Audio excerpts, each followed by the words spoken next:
Greg LeMond, after his time trial yesterday, again in yellow. The colour he feels suits him best. The Bastille Day stage left Alencon this morning just after midday under cloudy and grey skies and a chill air. Perhaps these will be the perfect conditions to attack the 161 kilometres to Rennes.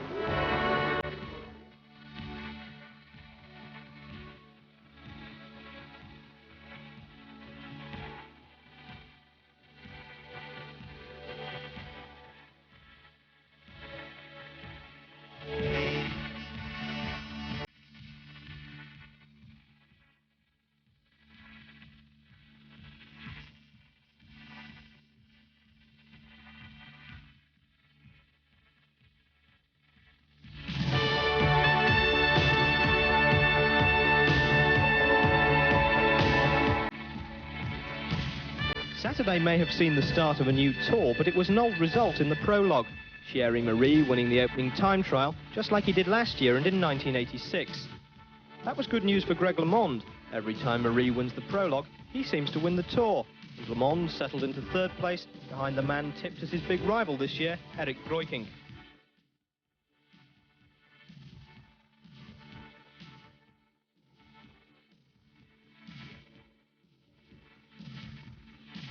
On the first stage proper, the defending champion slipped into the yellow jersey almost by mistake, as the threat of a crash forced him to move forward out of harm's way.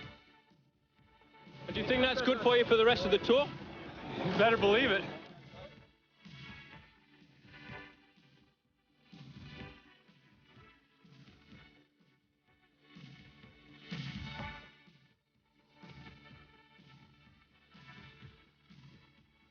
To borrow a sporting cliché from elsewhere, it was a day of two halves, and the second half belonged to Rolf Sorensen, who despite crashing won the team time trial with his Ariostia teammates and took the race lead in his first Tour de France.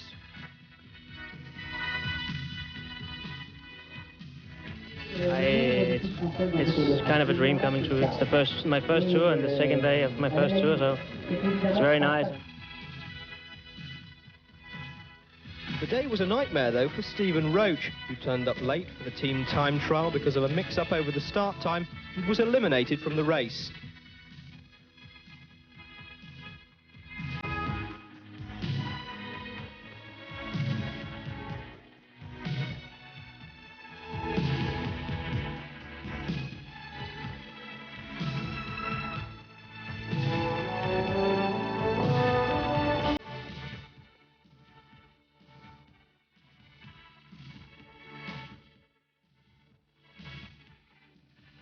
On stage 3, Jose Manuel Oliveira demonstrated the art of delivering 7 bottles to your teammates when you've only got 2 pockets, while Stephen Hodge of Onthe went one better, auditioning for a career in television at the same time.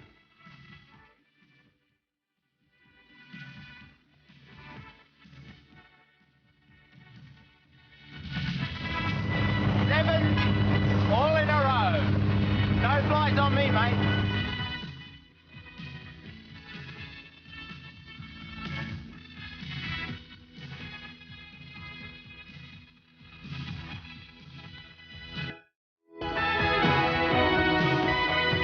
It was a painful end to the stage for the world champion Rudy Darnens, down at the finish, but not, thankfully, out of the race.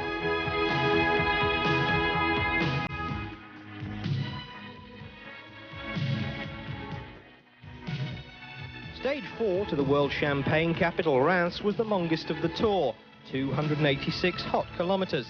Stephen Hodge, though, was more worried about his public. The flights get on Australian TV. Claudio Cipucci attacked for the second day running, but the race came down to a sprint finish, with Johan Musso literally pushed into second place by the physical Abdu Japarov.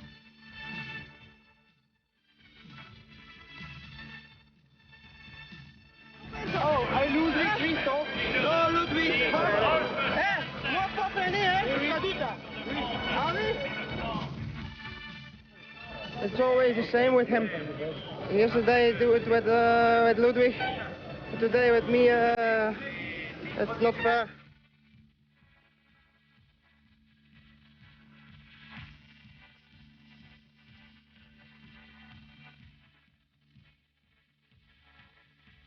The race leader Rolf Sorensen seemed obsessed with his headgear on Wednesday morning. Unfortunately, when he crashed 3 kilometres from home, it was his collarbone that sustained the damage, although he bravely finished the stage on a borrowed bike.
Bilingual road safety lecture to a French motorcyclist. Hey, you better watch out, you're very dangerous.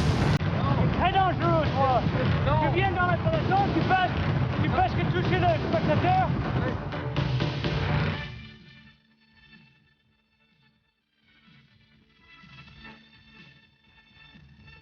No traffic problems for the defending champion yesterday, though. Le Mans taking over a minute off Eric Breukink in the time trial, and yellow for the second time in a week.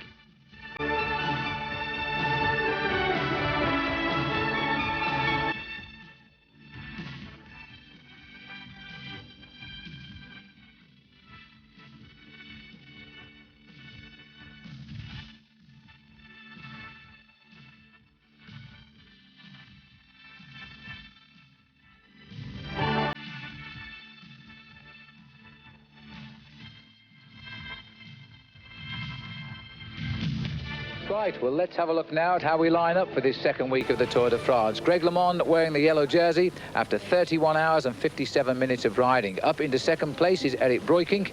The sprinter, Jamoluddin Abdu-Japarov, proving to us now he can also ride a time trial, holds third. Miguel Indurain is fourth, and Jean-Francois Bernard is fifth.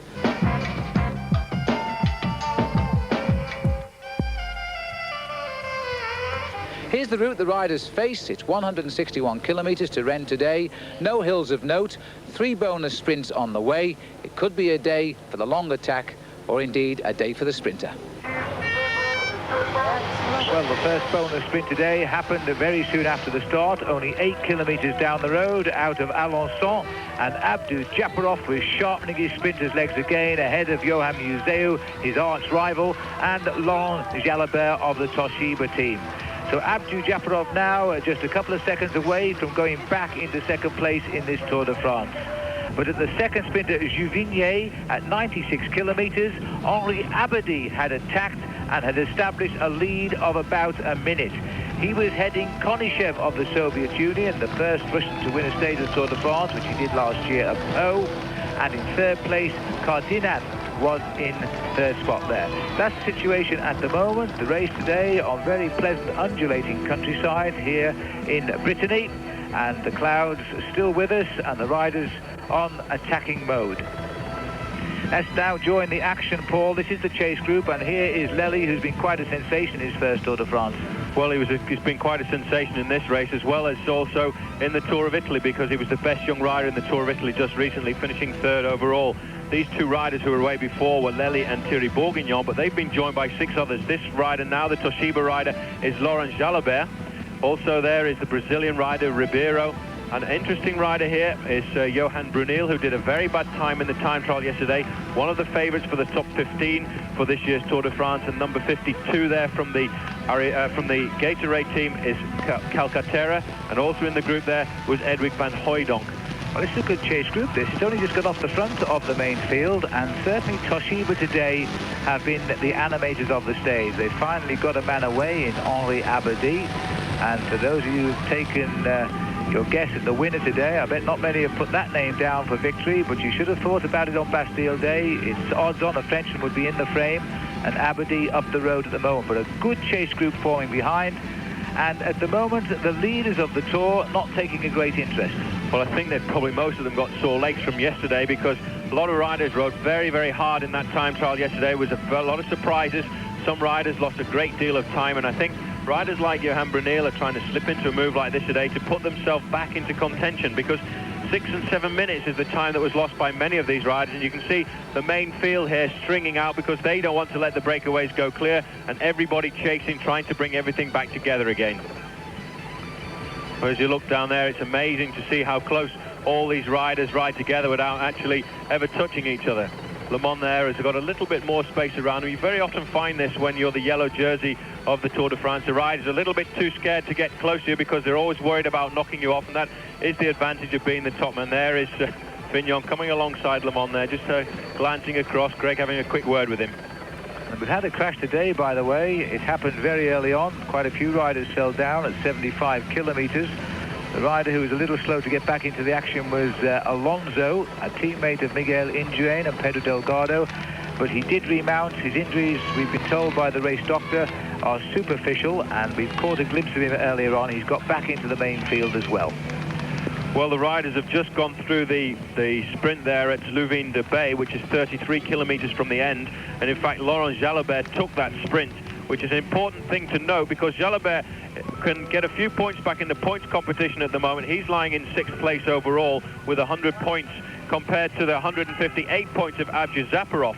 So if he can get up there on the stage today, he can put himself back into contention for that green jersey, and he's a very good sprinter.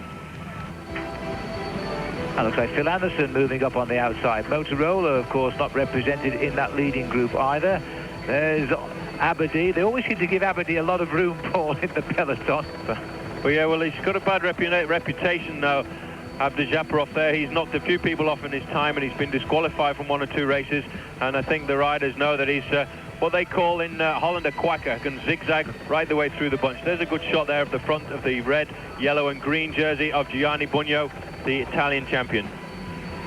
So it looks as though somebody's indicated to Motorola to move men near the front to the chase. Too many riders at the front have no interest in the chase, because there are a lot of teams represented up at the head of the race at the moment. Toshiba, Benesto, Lotto, RMO, Carrera, they've all got men at the front, Ariostia. And when you have such a very breakaway as this, you know that there's a lot of riders in the main field will not want to chase, and so inadvertently teams are helping one another.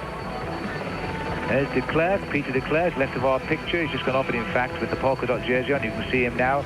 He's the King of the Mountains leader. He got 3rd place on the only small climb of the day today at the Côte de l'Etang, won by Abadie, who was already in the lead at that point, 10 seconds ahead of Konishev, and de Klerk led over the main field, 2 minutes and 10 seconds back. He'll keep his polka dot jersey as we get nearer and nearer the real climbs in this year's Tour de France. Just to remind you, the King of the Mountains competition, that's based on all of the designated climbs each day in the Tour. The leading riders score points. The man that scores the most points by Paris is the winner of the King of the Mountains.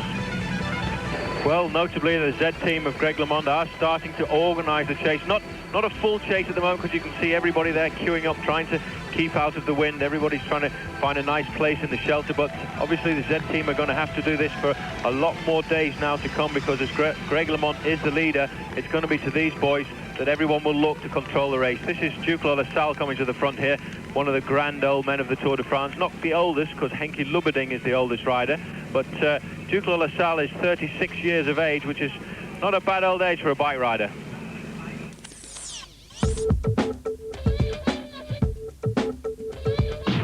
Well, today we start our second week of the Tour de France, and on Saturday we closed our first competition to name who will be the leader at the end of the first week, and we'll announce the winner a little later in the programme. Remember now, though, you can enter for the next competition. The first prize, as always, a bicycle and the phone package, and here are the details. To enter our Motorola Europa Bike and Phone prize package, just nominate who you think will be leading the tour on the 22nd of July, and you'll be in the draw. Call the number on your screen by midnight Saturday and leave your nomination name and phone number. Even if you miss out, you're also in the draw for a trip to Paris courtesy of UTA Air France and an 8-day cycle tour from Outdoor Travel. Keep watching our coverage for more details. Now back with the action. Here we are, and the race now winding its way in towards Rennes through the beautiful department here and in Brittany, of course. This is Francis Moreau, and this charge by the Tonton Tapis team is having its effect on the leading group of 10 riders. The last time check we had before the break, it was 3 minutes 50 seconds. Well, we've just had a time check telling us 2 minutes 45 seconds. The time's coming down the time gap is coming down all the time there. As you can see, the bunch now starting to string out under the pressure of that chase. The riders here got about 18 kilometers to go as they go through the town of Château-Giron. That was the beautiful chateau we could just see there on the left-hand side through the town. You see the spearhead at the front with the Tonton Tapis boys, the Panasonic boys, trying to gee up this chase. Panasonic trying to pull it back together again for their sprinter Olaf Ludwig, who still hasn't managed to win that stage that's evading him. Gendarme again with the yellow flag, warning the riders of the traffic islands here. Always a dangerous moment, especially in these closing kilometres, as we've seen so often in this year's Tour de France. Riders have been in all sorts of trouble, and that little group split off on the left, finding it very hard. And you see the amount of ground they've lost in the head of the field by going on the wrong side. Oh, and somebody's got a flat tyre here.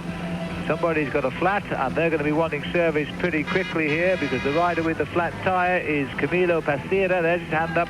And so the Gatorade will switch off at the back wheel required. So let's go back to the main field, and the Z team are still very well organised now. There's Robert Miller, who must feel extremely uncomfortable in that neck brace and with his right arm bandaged from that fall, but he's been riding at the front, Paul, so I guess his form is good.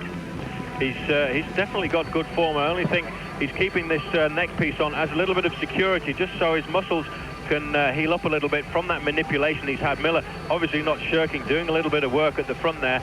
Robert wanting to get back into shape for the mountains, because he's going to be one of the lieutenants of Le Mans when they come to the mountains, and his other lieutenant, Atle Kvalsvold, was also the victim of that crash on the first day, so it may be a little bit of chink in the armour in Le Mans' team.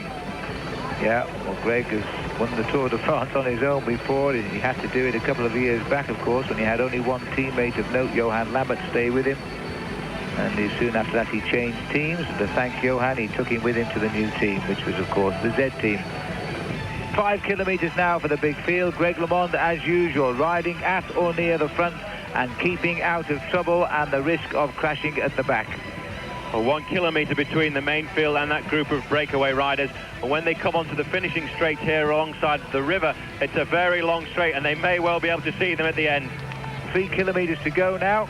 And we'll begin to go across to the centre of Rennes. I think if the Toshibas do lose this stage, there'll be a very annoyed team manager tonight with 3 riders in the breakaway. Yeah, he will certainly expect one of them to win. And Toshiba, a team that's leaving cycling at the end of the season as well. So the riders too, thinking of a contract next year, will also want to impress.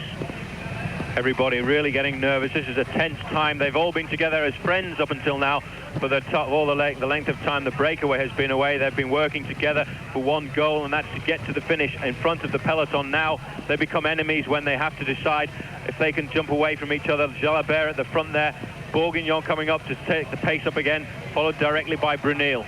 It looks to me as though Brunel might have been poised there to go, because somebody's gone after him.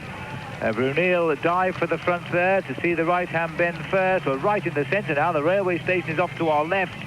And this has locked up the city today on the Sunday afternoon in Rennes. As we go under the 2 kilometres to go now, it looks as though they're not going to gamble on an attack from the bunch. The Toshibas you can easily pick out. They're the only riders in this lead with red shorts on. And that's Van Hooijdonk slipping away as somebody has tried to clip off the front. Well, that's Johan Bruneel. He's been attacking every time the road has gone left or right, and he's got a little bit of a lead there. But look, it's the Toshiba riders who have to do all the work as we drop down here a little bit under the bridge and back up again. Well, the obvious candidate to do the pacemaking is Thierry Bourguignon or Henri Abadie, because the sprinter they'll want to try and keep to launch into the finish will be Jalabert. But Johan Bruneel, who's gaining time over Greg LeMond today, which might do him well in the mountains when we go down there on Thursday, is now trying to win the stage as well. And he's got the gap, and they may have messed this one up, Paul. Well, this is what they had to look out for. Bruneel is an incredible rider, the man we expect to see in the mountains, and he's coming up with a fantastic ride here on the flat. Bourguignon at the back trying to pull it back together, but as soon as, if they bring him back, if they do, somebody else will attack. Maybe Van Hooijdonk, who was sat at the back there. Well, the Belgians are masters of the art of cycle racing. In finishes like this, they will have a habit of watching and waiting as we go into the kilometre. They make the move, and Bruneel has done that today. He won the Tour of the Economic Community a couple of years ago, which projected him as a future star. He rode his first Tour de France last year, but they're on him. They've caught him at 800 metres, so he's made his effort, and they've taken him, and now it's over to the sprinters once again. As they come into the finishing straight now, they're launching the sprint, and difficult to see who's leading out here. It looks like Ribeiro has pulled away from the front of the bunch in the last few seconds of the race, and he's going like an absolute train. Ribeiro has gone off the head of the group. Van Hooijdonk has locked off the others and isn't going. He's waiting for somebody else to take the move. There is the face of Thierry Bourguignon. He's out of it now. He did the chase to capture the Belgian Bruneel, but Ribeiro, the Brazilian professional, we've never had a stage winner from Brazil in the Tour de France before, and he's gone for it now. He may not be French, but he rides for a French team, and I think he's going to sneak this one right on the line. And Brazil, and there's a turn-off for Bastille Day. It's a French team, but is he going to hang on now? As Konichet comes on the left, and Laurent Jalabert in the middle, and right on the line, he gets it. My goodness me! Laurent Jalabert would have got that race in another 2 or 3 metres, but I think he was in second place. Brazil has triumphed in the Tour de France for the very first time. France can take the consolation that at least Mauro Ribeiro rides on the French RMO team, and when we see the finish later on in slow motion, I think we'll find that Laurent Jalabert was in second place. So back to the main field. The Lotto boys, who might imagine they've got the winner today in Johan Bruneel, but they certainly haven't, are now racing out what is for 11th place. Their big sprinter, of course, is Johan Museo, and will he take on now the green jersey of Abdou Japarov?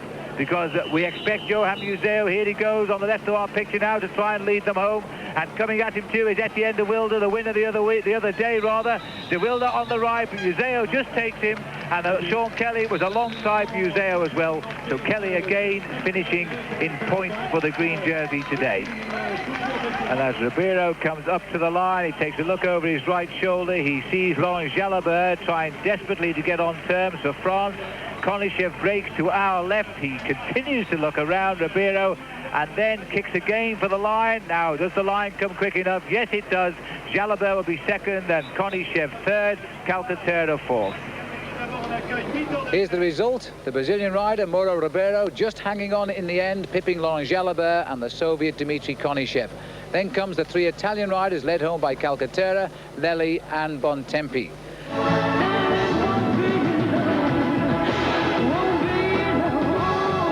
Who do you see being your main rivals then?